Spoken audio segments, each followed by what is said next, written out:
Hey guys, Brian Stevens here with the National Real Estate Post. I once again have Dave Stevens, who's done basically everything in the mortgage industry, and I think his reputation and his resume, you're all pretty familiar with. So Dave, how's it going today?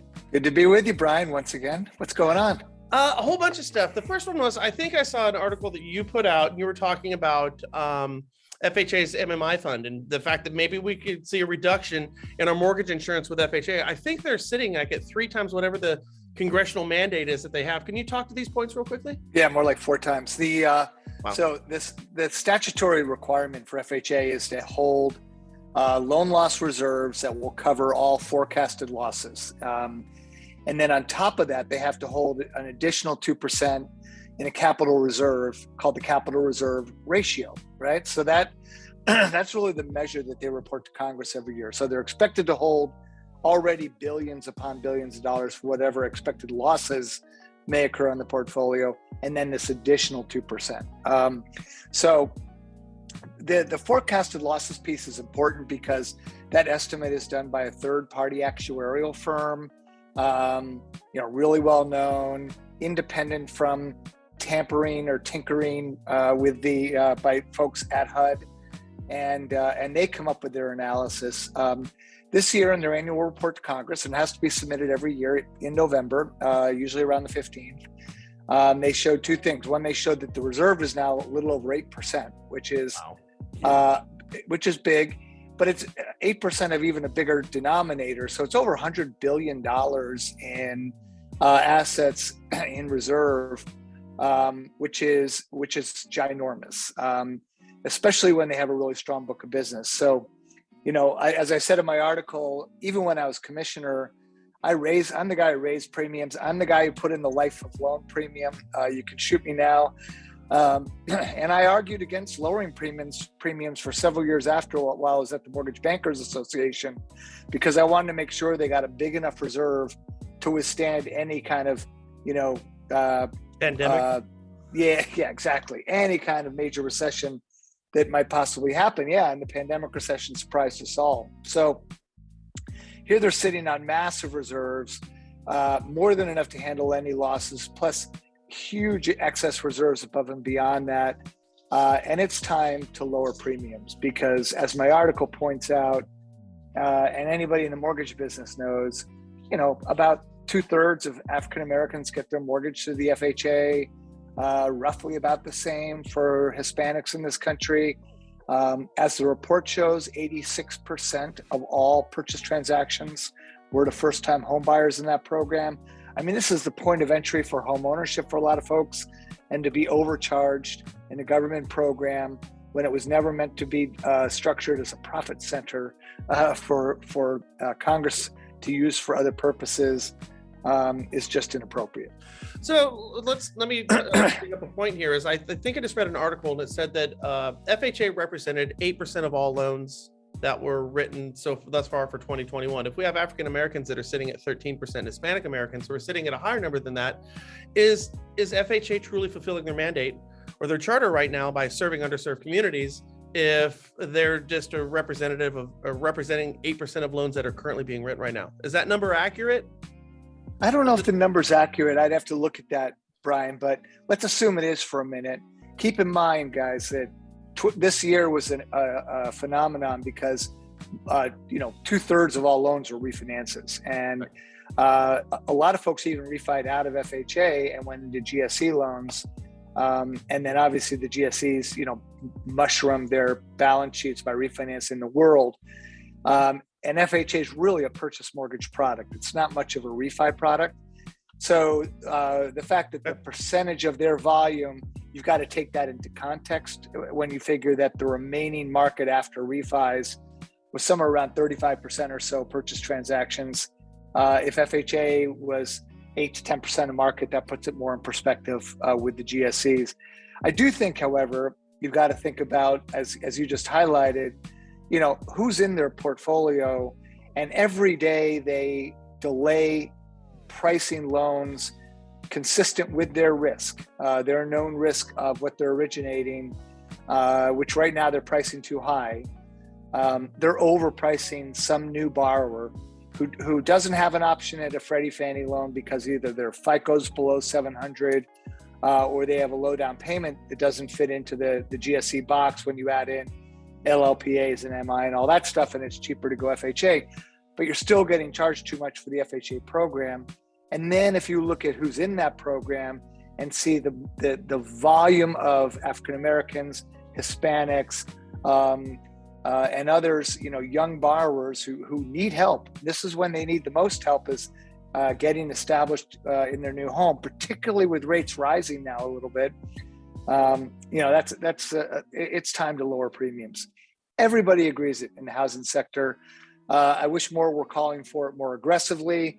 Some are thinking that HUD will wait till first quarter because they just want to see how a lot of these loans that were in forbearance transition out, and what that means to the fund. I feel very certain that it'll have a rounding error effect on the Mutual Mortgage Insurance Fund post forbearance. But nevertheless, okay, so let's suppose you want to wait, somewhere no later than the end of Q1.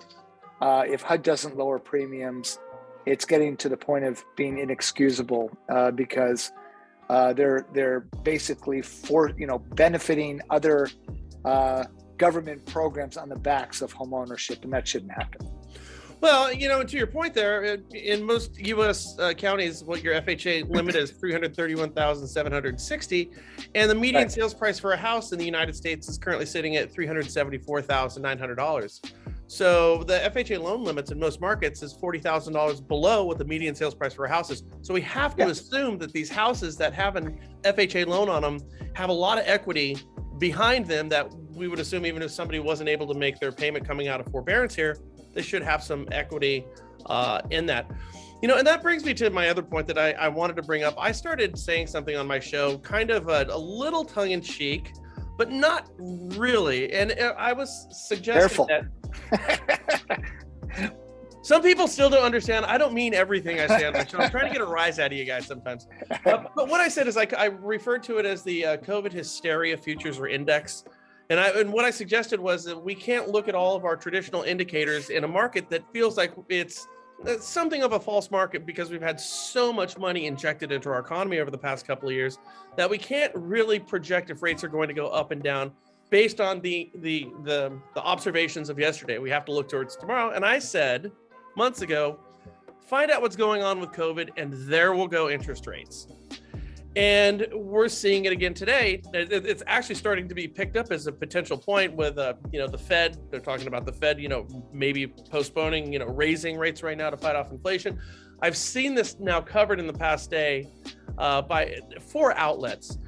Is there any connection with a concern that we have about our economy tied in with COVID right now? Do you think that could be having an effect on rates? And then there's a second point to this question, Dave. As I was told from somebody way smarter than me that, a 0.5% bump up in interest rate is going to take 5% buying power, purchasing power away from the pool of potential home buyers, which kind of makes sense. So with rates being as low as they are right now and house prices being as high as they are right now, could we even afford to see a rate bump up like into the 4s or the 5s, or would that have such an impact on the potential pool of buyers that it would lead to a slide in equity? You just don't, supply and demand. If you don't have the people being able to buy the houses, have we cornered ourselves into a permanent low rate environment? Well, a lot of people argue that point. I think the reality is the answer for me, my response is no, for a couple of reasons. And it was reinforced on a testimony today by Chairman Powell, who clearly indicated that people should expect in the December FOMC minutes that it will reflect a deliberate tapering that will occur. Another Fed governor, Raphael Bostic, out of Atlanta, I just gave a speech a couple days ago. He said the exact same thing. So I think the Fed is on the move to back out of subsidizing interest rates because the economy is super strong. The Omicron response, freaked everybody out, to put it in a nutshell. Sure. But if you talk to market makers, the market reaction, many believe, was overblown. We were during the holidays. Those are what we call thin trading days. So it just wasn't a lot of currency on the market. So any minor news blip given the lack of tradable currency, gets exacerbated and caused the market correction that we saw that whatever day it was a couple days ago. And then we saw some recovery already coming back. You know, in the end of the day, let me emphasize a couple points about housing, Sure. gang. One is, you know, there's a multitude of analytics out there that I don't want to screen share with you here, but there's a multitude of analytics here that look primarily at demographics. Fortune magazine's Data Geek just put out a great article in Fortune about the 6 top forecasts about housing going forward, using a similar analogy, but Mike Fratantoni at MBA has been doing the same, as have others, the Public Policy Institute and more. The peak year for first-time home buyers is age 34 in America. Freddie Mac used that data in a presentation they recently gave. If you put the demographics of the United States, meaning every year, take the population, spread them by age across 0 to 100, you're going to see this huge spike of population just coming into the age 34 cohort, as we call it, with each year coming at us, age 33, 32, 31, all the way back to about age 25, being bigger cohorts. So we have the millennials coming into the market. A lot of people think that the purchase market shot on fire because the Fed jumped in during COVID. What this Data Geek that I referenced from Fortune and others have said, it was more coincidental than associated. In other words, it just so happened that the millennials were coming of age right as COVID hit. They were going to be in the market, hitting that peak first-time home buyer year of 34 with the first big cohort last year, and we would have seen some uptick anyway. Clearly, rates helped that, but that's really what shot the market up. And so a lot of economists are saying, you know, demographics was really independent of COVID in terms of what it meant in terms of driving home purchase activity. Coincidental, literally right on top with the COVID crisis, and that demand is not going to abate for about 9 years minimum if you want to look at true demographic data. And that information is readily available to be shared. In fact, Brian, I'll send you a slide afterwards that shows this. The slide I'll send you, and if you want to show it, is done by a multitude of economists. I'll just pick one of them. So yes, will rising rates slow demand a bit? Sure. If you take rates from 2.25, which is where we were at the low side, and move them into the low 3s, clearly we're going to be in the 3s in 2022, probably in the 4s in 2023. Will that crowd out some what were qualified borrowers? Sure, that's absolutely the case. But the demand influx is extraordinary. And so for home prices, when you look at forecasters, you know, you can take the range. You have CoreLogic estimating about a 2% home price appreciation from October 21 to October 22 next year.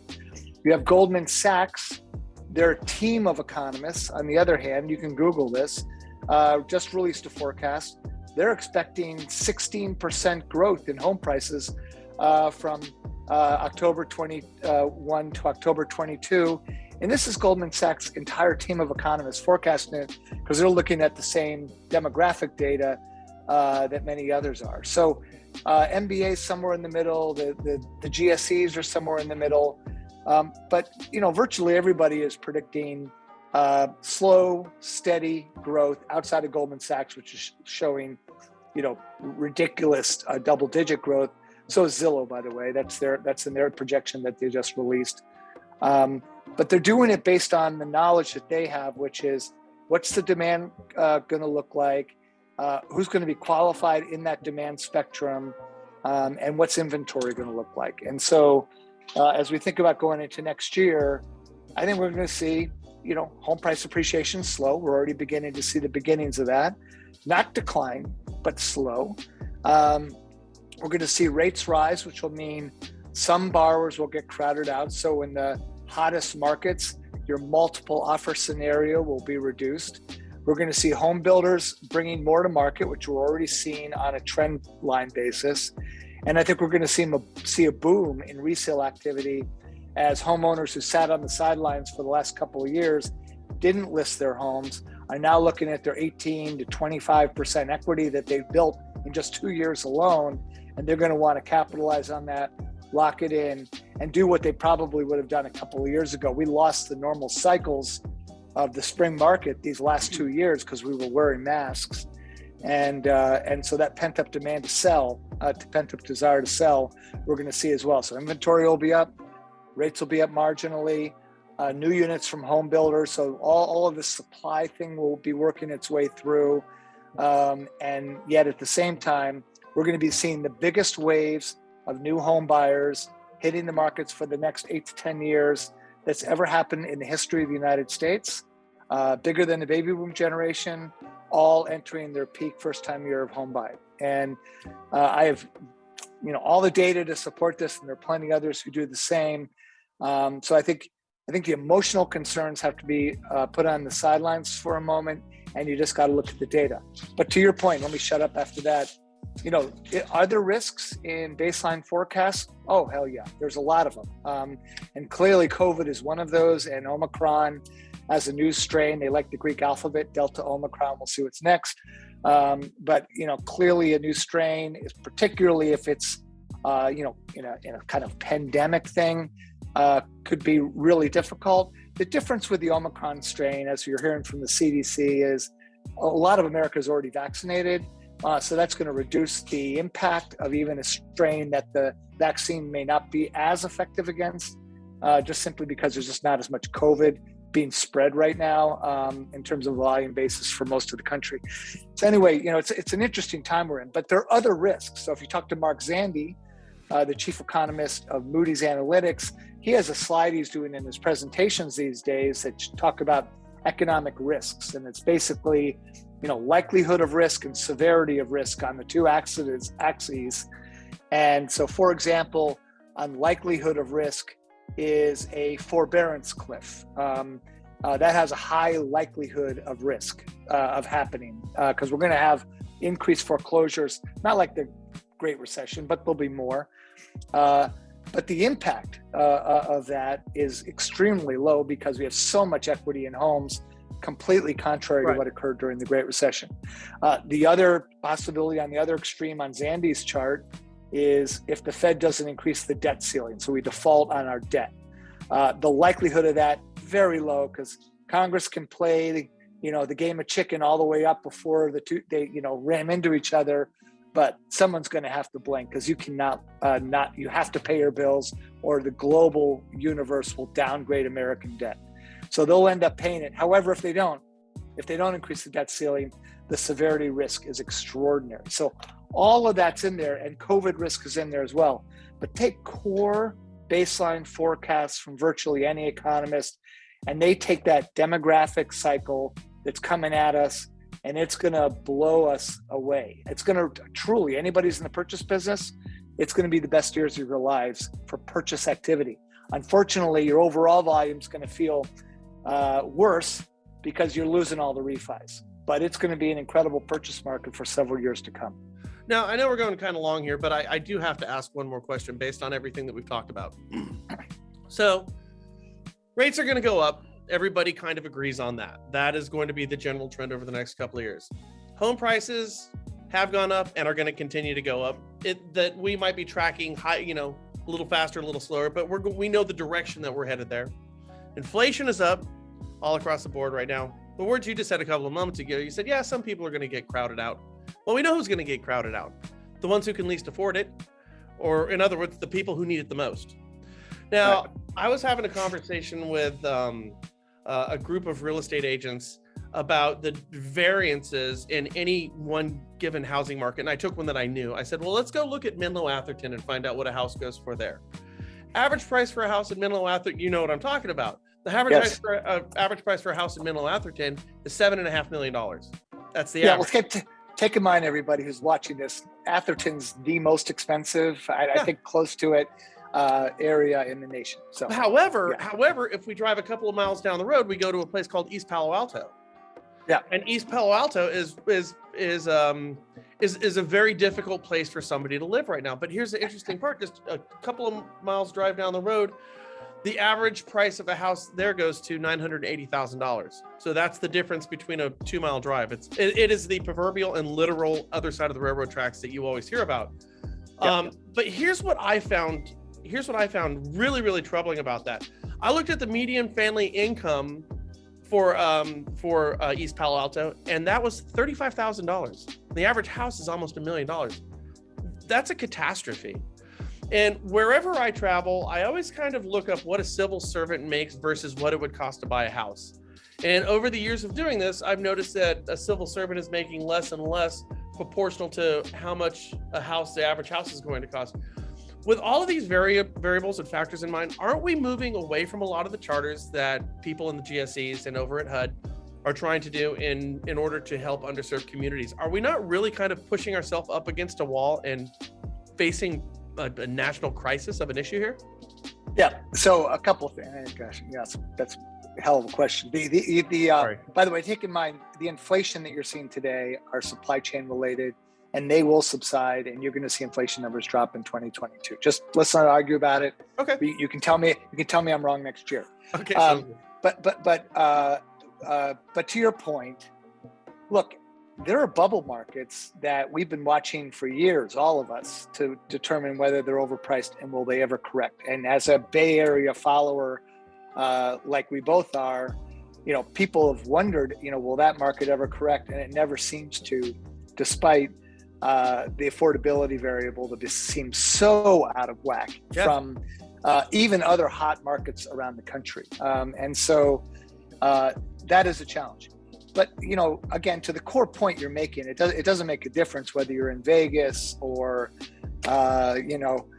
somewhere around the Bay Area or on the East Coast in a whole variety of markets or central states, whatever. We have so many markets that have gotten so expensive over the last several years, particularly due to shortages in inventory and outrageous demand. The demand is going to remain. What the administration has been pushing on through the Build Back Better and infrastructure plans is there's, I think, 8 or 9 housing related pieces of legislation in the infrastructure bill. Whether they all make it or not, I don't know. But there's a whole lot focused on the supply side. Now, look, we all take politics with a bit of a,